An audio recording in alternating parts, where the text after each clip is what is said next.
Hello friends, मैंने आपको last class में फाइल के बारे में पढ़ाया था कि फाइल क्या है। फाइल क्या था हमारा? फाइल एक हमारा मेन कटिंग टूल है। क्या है? फाइल एक हमारा मेन कटिंग टूल है और फाइल को हिंदी में क्या कहते हैं? रेती कहते हैं। ठीक है, फाइल के बारे में मैंने बताया आपको। फिर क्या था? फाइल कौन से मेटेरियल का बना होता है? रिकॉल कीजिएगा, फाइल जो हमारा है वो हमारा हाई कार्बन स्टील, किससे बना होता है? हाई कार्बन स्टील का बना होता है। और हाई कार्बन स्टील को बनाने के बाद इसे हार्ड टेम्पर कर दिया जाता है, जिससे कि हमारा फाइल क्या है? हार्ड हो जाए, कठोर हो जाए। ठीक है, उसके बाद क्या है? फाइल को क्या करते हैं? किसी भी सरफेस से मटेरियल को रिमूव करना है, पदार्थ को छोटे छोटे कण के रूप में हटाना है, तो क्या करते हैं? फाइल का इस्तेमाल करते हैं। ठीक है, और क्या था कि फाइल जो था हमारा, ये क्या होती है? छोटे छोटे कण के रूप में पदार्थ को हटाती है और फाइल के द्वारा किया जाने वाले प्रोसेस को, किया जाने वाली क्रिया को क्या कहते हैं? फाइलिंग कहते हैं। ये था हमारा फाइल। ठीक है, फाइल जो हमारा था उसके पार्ट्स के बारे में मैंने बताया था। इसका कौन कौन से पार्ट होते हैं? फेरुल होता है, हैंडल होता है, फेस होता है, एज होता है, टिप या फिर पॉइंट जो बोलो आप, टैंक होता है, शोल्डर होता है। ठीक है, ये सब क्या थे? फाइल के पार्ट्स थे। क्या थे? फाइल के पार्ट्स थे, यानी फाइल के भाग थे। आज क्या पढ़ेंगे? आज पढ़ेंगे क्लासिफिकेशन ऑफ फाइल। कल मैंने आपको क्लासिफिकेशन ऑफ फाइल के बारे में कुछ बताया था। मैंने आपको बोला था कि फाइल का क्लासिफिकेशन कितने? 4 होते हैं। According to size, according to shape, according to grade and according to cut. ठीक है, तो आज क्या करेंगे? उनको अच्छे से विस्तार से पढ़ेंगे और उनको जानेंगे। ठीक है, तो क्या है क्लासिफिकेशन ऑफ फाइल, यानी कि फाइल का वर्गीकरण। पहला पॉइंट क्या है? According to size. क्या है? According to size. फाइल जो हमारा होता है वो 100 मिलीमीटर से लेकर के 450 मिलीमीटर का होता है। फाइल की लेंथ क्या थी? फाइल की लेंथ थी ना, टिप से लेकर के इस पॉइंट से बीच की जो डिस्टेंस थी वो क्या थी? हमारी फाइल की लेंथ थी ना। फाइल की लेंथ इस पॉइंट से लेकर के इस पॉइंट के बीच जो डिस्टेंस थी क्या थी हमारी? इसकी लेंथ थी। क्या थी? इसकी लेंथ थी। तो साइज क्या होता है? इसका मेजरमेंट, माप क्या होता है? तो फाइल जो हमारा है उसकी लंबाई क्या होती है? 100 मिलीमीटर से लेकर 450 मिलीमीटर तक की इसकी लंबाई होती है। कितनी होती है? 100 मिलीमीटर टू 450 मिलीमीटर। ये क्या होती है? इसकी लेंथ होती है। ठीक है, इतने तक के लेंथ वाले फाइल का हम लोग इस्तेमाल करते हैं वर्कशॉप पर। क्या है? इससे अधिक की भी क्या होती है? फाइल की लंबाई, मतलब कि इससे अधिक लंबाई वाली फाइल आती है। यानी कि क्या है? 100 से लेकर के 450 मिलीमीटर तक के लेंथ वाले फाइल का इस्तेमाल करते हैं वर्कशॉप पर। लेकिन क्या है? जो फाइल क्या है? 450 मिलीमीटर की अधिक की भी आती है। कितने तक की आती है? अधिक की भी आती है। वन फ्रेंड,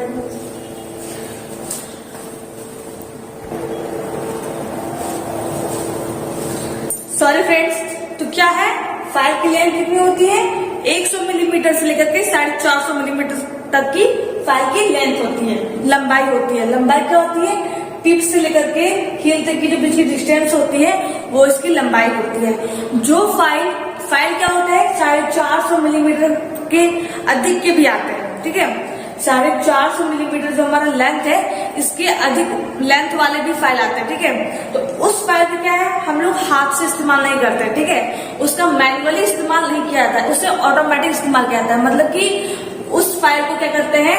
फाइलिंग मशीन पर एक मशीन आती है जो कि क्या होती है? फाइलिंग मशीन होती है। ठीक है, तो फाइलिंग मशीन पर फाइल को फिट करके उसमें उसका इस्तेमाल किया जाता है। ठीक है, यानी कि क्या है? 100 मिलीमीटर से लेकर के 450 मिलीमीटर तक की फाइल का हम लोग मैनुअली वर्क करते हैं। ठीक है, हाथ से काम करते हैं। लेकिन जो फाइल की लंबाई 450 मिलीमीटर से अधिक की होती है, उसका क्या है? उसका फाइलिंग मशीन पर फिट करके उसका इस्तेमाल किया जाता है। उससे क्या है? हम लोग हाथ से इस्तेमाल नहीं करते, मैनुअली यानी कि हाथों के द्वारा काम करना, ऑटोमेटिक यानी कि मशीन के द्वारा काम करना है कि खुद ब खुद काम होना। मशीन में क्या हम लोग मशीन में सब सेटिंग वगैरह कर देते हैं, स्विच का ऑन कर देते हैं, सारा काम खुद ब खुद हो जाता है। तो वो क्या ऑटोमेटिक ऑटोमेटिक है, उसमें हम लोग हाथ से अपना जो वर्क है, मैनुअली वर्क है, हम खुद हम परिश्रम नहीं कर रहे, क्या है, हम उसमें बस काम को बस हमने कर दिया, खुद ब खुद काम हो रहा है। ठीक है, तो ये क्या है, ये हमारा मैनुअली है, यानी कि हाथों के द्वारा करते हैं। और 450 मिलीमीटर से जो अधिक की जो लंबाई की जो फाइल आती है, उसे फाइलिंग मशीन में उसका इस्तेमाल किया जाता है। ठीक है, ये क्या है, इसका साइज है, क्या है, अकॉर्डिंग टू साइज, फाइल की साइज क्या होती है, उसका माप क्या होता है। अब क्या जानेंगे, अकॉर्डिंग टू कट, क्या जानेंगे, अकॉर्डिंग टू कट, कि कट के अनुसार फाइल कितने प्रकार के होते हैं। कट के अनुसार, कट यानी कि टीथ की कट मतलब ये मत समझिए कि कट वो कोई भी कट यानी टीथ, जो उसकी जो मैंने बोला था, जो फाइल जो होता है उसमें क्या होती है, टीथ कटी होती है। क्या कटी होती है, दांतें कटी होती है। क्या कटी होती है, दांतें। ठीक है, तो क्या है, जो अकॉर्डिंग टू कट का मतलब क्या है कि फाइल में जो टीथ कटी होती है, जो कटी होती है ना, उसमें कौन कौन से कट होते हैं, कैसे कैसे टीथ होती है। ठीक है, तो इसके बारे में बताया गया है। तो कितने होते हैं अकॉर्डिंग टू कट, हमारे अकॉर्डिंग टू कट 5 होते हैं। यानी कट के अनुसार, अकॉर्डिंग टू कट का मतलब क्या है, कट के अनुसार, हिंदी मीनिंग क्या है, कट के अनुसार फाइल हमारे 5 प्रकार के होते हैं। कितने होते हैं, यानी कि जो फाइल होती है उसमें जो टीथ कटी होती है, दांता कटी होती है, उसके कट के अनुसार फाइल हमारे 5 प्रकार के होते हैं। तो बात करते हैं पहले फाइल के बारे में। क्या है हमारा, सिंगल कट फाइल। क्या है, सिंगल कट फाइल, ये हमारा है सिंगल कट फाइल। अब कैसे मालूम करेंगे सिंगल कट है, देखिए ये क्या है, हमारा फाइल है, ये क्या है, एक रेती है। क्या है, रेती है। रेती में क्या ये टीथ कटी हुई है। मैंने आपको कल फाइल के पार्ट्स के बारे में बताया था, बोला था कि ये फेस होता है, ये टिप या पॉइंट होता है, ये टैग होता है, शोल्डर होता है, और फेस पर क्या होती है, टीथ कटी होती है। क्या कटी होती है, दांता कटी होती है। ठीक है, ये क्या है, इसकी टीथ है। क्या है, टीथ है। तो सिंगल कट फाइल का मीन्स क्या है कि वैसा फाइल जिसमें कि सिंगल कटिंग की गई हो। क्या की गई हो, सिंगल कटिंग, यानी कि क्या है, आप देख सकते हो इसमें जो टीथ कटी हुई है, क्या है, सिंगल कटी हुई है। क्या है, सिंगल है, इकलौता है, इकलौता है ना। और कितने याद रखिएगा, ये जो टीथ कटी होती है, इस लाइन से, ये जो हमारा लाइन है ना, बेस लाइन जो है हमारा, जो फाइल का बेस लाइन है, आधार रेखा है, उससे 60 डिग्री के एंगल पर कटी होती है। ये मेन पॉइंट है। ठीक है, एंगल याद रखना बहुत ही जरूरी है। ये जो हमारा सिंगल कट फाइल है, इसमें जो ये फेस है, हमारा फेस है, इसमें क्या है, टीथ कटी हुई है। क्या कटी हुई है, टीथ कटी हुई है। जो लाइन दिख रहा है, तो जो थोड़ी इंक्लाइन लाइन, तिरछी रेखा जो मैंने खींची हुई है, ये क्या टीथ है। क्या है, इसकी दांता है। तो ये दांता कटी होती है, सिंगल कटी मीन्स क्या है, ये सिंगल सिंगल कटी हुई है। क्या कटी हुई है, सिंगल सिंगल, यानी कि अलग अलग कटी हुई है। और क्या होता है, ये जो लाइन है, इस लाइन से क्या होती है, 60 डिग्री, यानी कि 60 डिग्री के एंगल पर इस टीथ को काटा जाता है। ठीक है, एंगल याद रखिएगा, एंगल क्या है, याद रखिएगा एंगल। तो क्या होता है, ये हमारी दांता होती है, 60 डिग्री के एंगल पर कटी होती है। इस्तेमाल काम करते हैं जहां आपको किसी भी सरफेस से, मान लीजिए एक सरफेस है, अब मुझे इस सरफेस को फिनिश करना है। क्या करना है, परिशुद्ध करना है। फिनिश यानी कि परिशुद्ध करना है, इसके सरफेस को प्लेन बनाना है, एक्यूरेट बनाना है। तो क्या करूंगी मैं, इस फाइल से इस पर क्या करूंगी, रगड़ूंगी, अपना वर्क स्टार्ट करूंगी। तो क्या होगा, हमारा पूरे, जब मेरा काम कंप्लीट हो जाएगा तो हमारा पूरा सरफेस का फिनिश हो जाएगा। तो क्या है, इसका इस्तेमाल किसी भी कठोर वस्तु को, जो हार्ड मेटल हो, यानी कोई हार्ड ऑब्जेक्ट हो, उसको आपको रेतना हो। क्या हो, हिंदी में क्या, रेतना। अगर उसको आपको उसमें रेतना हो, उसकी सरफेस को फिनिश करना हो, तो इस फाइल का इस्तेमाल करते हैं। ठीक है, क्या है, हार्ड मेटल में इसका इस्तेमाल किया जाता है, और सरफेस को समतल बनाने में, प्लेन बनाने में सिंगल कट फाइल का इस्तेमाल किया जाता है। ये था हमारा सिंगल कट फाइल। एंगल याद रखिएगा। ये है हमारा डबल कट फाइल, फाइल नहीं लिखा है, कोई बात नहीं, मैं यहां लिख देती हूँ। ये क्या हमारा double cut file. Single cut file, double cut file में ज्यादा अंतर नहीं है। क्या है, सिंगल कट में क्या था, हमारा पास सिंगल कटिंग था, डबल कट में क्या होती है, एक तो हमारा सिंगल कट तो होता ही है, दूसरा इसके साथ इसको विकर्ण के रूप में, किसके रूप में, डायगोनल के रूप में, विकर्ण के रूप में दूसरी दाता भी कटी होती है। समझे? इसमें क्या डबल कट का मतलब क्या है कि एक कटिंग तो की गई ऐसे की गई है और दूसरी कटिंग ऐसे की गई है, यानी कि इसमें जो टीथ कटी हुई है डबल कट की गई है। क्या क्या की गई, डबल कट। देखिए डबल कट, देखिए सिंगल कट में जब किसी चीज से उसको रेतोगे ना, किसी चीज को फिनिश करोगे, समतल बनाओगे, तो क्या करेगी, उसको प्लेन कर सकेंगे। ये अधिकतर क्या करती है, वो प्लेन करती है, ये ज्यादा मेटेरियल को रिमूव नहीं कर पाती है। क्यों नहीं कर पाती है, इसका भी रीजन है, क्योंकि देखिए इसमें जो टीथ कटी हुई है, इसकी जो दाता कटी हुई है, क्या है, सिंगल है। क्या है, सिंगल है, कम है। इसके कंपेयर में कम ही है ना, इसके कंपेयर में तो कम ही है। इसमें क्या है, डबल कट है, क्या है, दोहरा कट है। तो क्या इसमें ये क्या करता है, ज्यादा मेटेरियल को रिमूव करता है।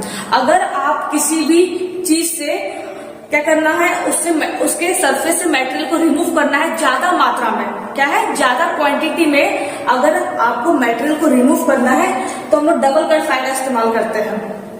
ठीक है, ये क्या है, सरफेस को फिनिश नहीं करती है। अगर आप बोलोगे कि नहीं मुझे इसी फाइल से मैं किसी सरफेस को प्लेन करूंगा, तो ये क्या करेगा, ये प्लेन नहीं कर पाएगा। ये क्या है, प्लेन नहीं कर पाएगा। ये बस क्या है, ज्यादा से ज्यादा मेटल को रिमूव करेगा। मान लीजिए कि सरफेस वो जो कि बहुत ऊपर खापड़, मतलब क्या है, बहुत ही रफ है, क्या है, बहुत ही रफ है, तो हम लोग क्या करते हैं, डबल कट फाइल से उसकी सरफेस से ज्यादा मेटल को रिमूव कर लेते हैं। ठीक है, जाहिर सी बात है, ऊपर खापड़ है, जाहिर बात है ज्यादा मेटल रिमूव होगी वहां से।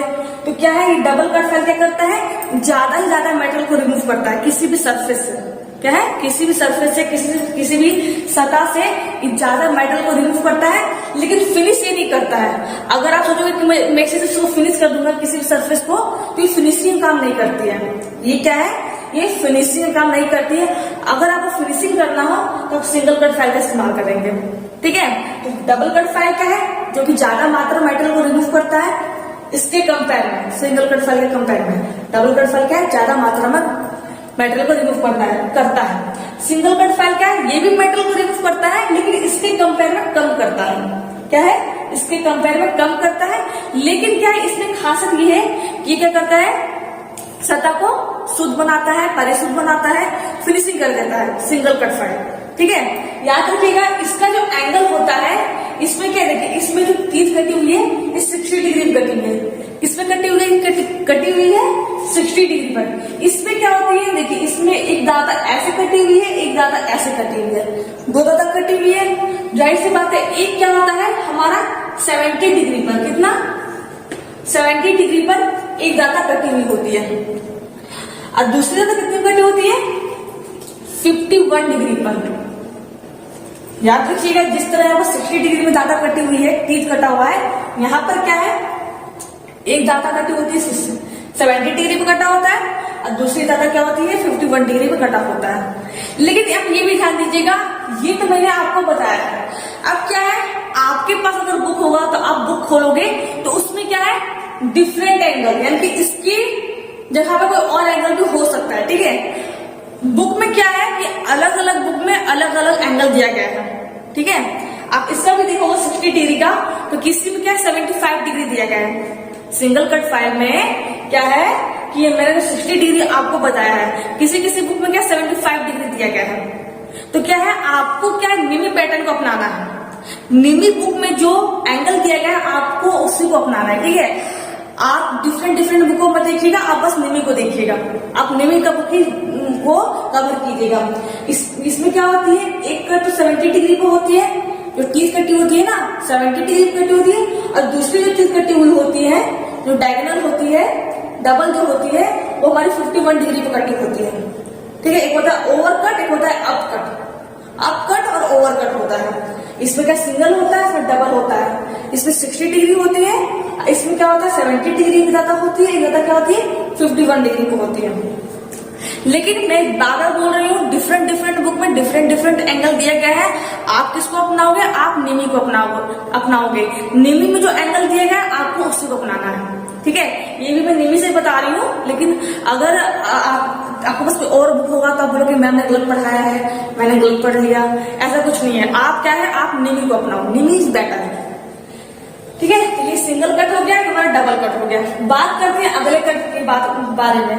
ये क्या है हमारा रेस कट फाइल। क्या है हमारा race cut file. Race cut file में क्या होता है, देखिए इसमें क्या होती है, टीथ होती है। ये क्या टीथ ही है ना, मैंने लाइन बस ड्रॉ किया, लेकिन इसमें क्या टीथ कटी हुई है। क्या कटी हुई, टीथ कटी होती है। तो इसमें क्या होता है, जो टीथ होती है वो अलग अलग होती है। इसमें क्या है, टीथ एक दूसरे से जुड़ी हुई है। मान लीजिए टीथ कटी हुई है, लेकिन लाइन के रूप में कटी हुई है, मैंने लाइन के रूप में दिखाया। तो आप जब अगर ओरिजिनल फाइल देखोगे, ठीक है, आप रियली में जो फाइल को देखोगे उसमें क्या होती है, लाइन के रूप में टीथ कटी होती है। लेकिन इसमें क्या है, इसमें जो दाता कटी हुई है, क्या है, अलग अलग कटी हुई होती है, यानी कि वो सिंगल सिंगल होती है, वो एक दूसरे से जुड़ी हुई नहीं होती है। रेस कट फाइल में क्या होता है, जो दाता होती है उसमें क्या होता है, वो अलग अलग होती है। क्या होती है, अलग अलग होती है, वो एक दूसरे से जुड़ी हुई नहीं होती है। इसको क्या है, आपको मैंने पढ़ाया था पंच, पढ़ाया था ना। पंच क्या था, एक हमारा टूल था जो कि मार्किंग जब किसी चीज को करते थे, किसी भी चीज को जब मार्किंग करते थे तो पंच टूल का इस्तेमाल किया जाता था। तो क्या है, पंच टूल की मदद से इसमें दाता बनाई जाती है। क्या बनाई जाती है, टीथ बनाई जाती है। इसमें क्या है, पंच टूल जो हमारा होता है, एक क्या है, पंच हमारा एक औजार है जिसकी मदद से क्या करते हैं, इसमें हम लोग दाता बनाते हैं। ठीक है, क्या करते हैं, दाता को बनाते हैं। इसमें क्या है, उभार के रूप में। उभार क्या है, उभार से होता है ना, उभार के रूप में होता है, निकला निकला जैसा रहता है। इसमें जो टीथ बनी होती है ना, क्या होता है, निकला निकला रहता है, उभार के रूप में रहता है। ठीक है, और क्या होता है, सिंगल सिंगल होता है। और किसकी मदद से बनाते हैं, पंच टूल की मदद से इसमें टीथ को बनाया जाता है। इसमें क्या उभार बनाया जाता है, एक प्रोजेक्शन बनाया जाता है। उभार को इंग्लिश में कहा जाता है प्रोजेक्शन। क्या कहा जाता है, प्रोजेक्शन। ठीक है, इसमें क्या टीथ जो होती है सिंगल सिंगल कटी होती है। इस्तेमाल काम करते हैं इसका, तो ज्यादा मेटल रिमूव करने में, इसका मेटल रिमूव भी करने में और फिनिशिंग करने में। इसका क्या होता है, जो सॉफ्ट मटेरियल्स होते हैं, ठीक है, लकड़ी वगैरह होती है, जब आपको उसको रेतना हो, उसको फिनिशिंग करना हो, तो क्या करते हैं, रेस कट फाइल का इस्तेमाल करते हैं। याद रखिए कहाँ करते हैं, इसका हार्ड जगह है, हार्ड मेटल वगैरह होता है, आयरन की शीट वगैरह में इसका इस्तेमाल नहीं किया जाता है। इसका क्या है, जो सॉफ्ट मटेरियल होते हैं, लकड़ी वगैरह है, लकड़ी क्या एक सॉफ्ट ही है ना। अगर देखोगे आयरन के कंपेयर में, लोहे के कंपेयर में क्या है, लकड़ी तो उससे तो कम ही हार्ड है। तो लकड़ी वगैरह में इसका इस्तेमाल किया जाता है, लकड़ी को रेतने में, उसकी सरफेस को फिनिश बनाने में इसका इस्तेमाल किया जाता है। अगला क्या है हमारा, कर्व कट फाइल। क्या है, कर्व कट फाइल। देखिए कर्व कट फाइल के तीन नाम है। कहीं पर आप उसको फिक्सल फाइल भी कहेंगे, ठीक है, किसी किसी बुक में क्या उसको फिक्सल फाइल के रूप में देखोगे, किसी किसी बुक में क्या वो सर्कुलर कट भी देखोगे। ठीक है, पहले चलो कर्व कट फाइल क्या है। ये क्या हमारा कर्व कट फाइल है, पहचाने कैसे कर्व कट फाइल है, आप देख सकते हो इसमें टीथ कटी हुई है। ये क्या है, ये इसका फेस है, इसका चेहरा है, इसमें क्या है, टीथ कटी हुई। क्या कटी हुई, टीथ कटी हुई, दांत कटी हुई है। तो क्या है, एक कर्व के रूप में, कर्व यानी कि वक्र। कर्व को हिंदी में क्या कहा जाता है, वक्र कहा जाता है। कर्व को हिंदी में वक्र कहा जाता है। ठीक है, तो क्या है, इसमें जो टीथ कटी होती है वक्र के रूप में कटी होती है। वक्र क्या था, जो टेढ़ी मेढ़ी लाइन होती है, जो कैसा कुछ टेढ़ा मेढ़ा जो आकार होता है ना, ये क्या है, तो टेढ़ी है ना, थोड़ी आर्क टाइप में बनी हुई है, आर्क टाइप में बनी हुई है, तो गोल टाइप में बनी हुई है। तो इसे कर्व कट फाइल भी कहते हैं, सर्कुलर कट फाइल भी कहते हैं। क्यों कहते हैं, क्योंकि इसमें जो ये बनी हुई है, टीथ बनी हुई ना, थोड़ी सर्कुलर शेप में बनी हुई है। क्या बनी हुई है, थोड़ी सर्कुलर शेप में बनी हुई है। तो इसे सर्कुलर कट फाइल भी कहते हैं, कर्व कट फाइल भी कहते हैं और विक्सल फाइल भी कहते हैं। इसके तीन नाम होते हैं। ठीक है, आप कंफ्यूज मत होइएगा। इसमें क्या होता है, टीथ होती है, कर्व शेप में बनी होती है, या फिर सर्कुलर शेप में बोल सकते हो। सर्कुलर यानी पूरा सर्कुलर, इसे पूरा सर्कुलर नहीं होता है, बस सर्कुलर जैसा शेप होता है। क्या होता है, सर्कुलर जैसा शेप होता है। जो टीथ होती है कर्व के रूप में बनी होती है। इस्तेमाल काम करते हैं, तो याद रखिएगा इसका भी सॉफ्ट मटेरियल्स में इसका इस्तेमाल किया जाता है। जो होता है एल्युमिनियम, चमड़ा वगैरह जो होता है, इसमें इसका इस्तेमाल किया जाता है। याद रखिएगा क्या है कि रेस जो हमारा कर्व कट फाइल है, इसके दो और नेम होते हैं, सर्कुलर कट फाइल भी होता है और विक्सन फाइल भी होता है। टीथ कैसे कटी होती है? कर्व शेप में कटी होती है, कर्व शेप में कटी होती है। इस्तेमाल कहाँ करते हैं? तो सॉफ्ट मटेरियल्स में, यानी कि नर्म धातु जो होती है, जो कि नर्म होती है, क्या होती है? नर्म होती है, मृदु होती है, वहां इसका इस्तेमाल किया जाता है। ठीक है, अगला लास्ट कट फाइल कौन सा है? Spiral cut file. क्या है? Spiral cut file. Spiral cut file का मीन्स क्या है? स्पाइरल, स्पाइरल मीन्स क्या होता है? स्पाइरल में शेप कुछ इस टाइप का होता है। स्पाइरल जो है ना, ये जो टीथ कटी हुई है ना, ये क्या होती है? स्पाइरल शेप में कटी होती है। स्पाइरल क्या है? इसका शेप होता है कुछ इस टाइप का शेप होता है, कुछ इस टाइप का इसका शेप होता है। तो स्पाइरल कट फाइल में क्या होती है? इसकी जो टीथ कटी होती है स्पाइरल शेप में कटी होती है। किस शेप में? स्पाइरल शेप में कटी होती है। इसका भी इस्तेमाल सेम है, इसका भी सॉफ्ट मटेरियल्स में, नर्म धातु में, लकड़ी हो, चमड़ा हो, प्लास्टिक हो, ठीक है, इन सब में क्या है? इसका इस्तेमाल किया जाता है। तो याद रखिएगा, स्पाइरल कट फाइल में क्या होता है?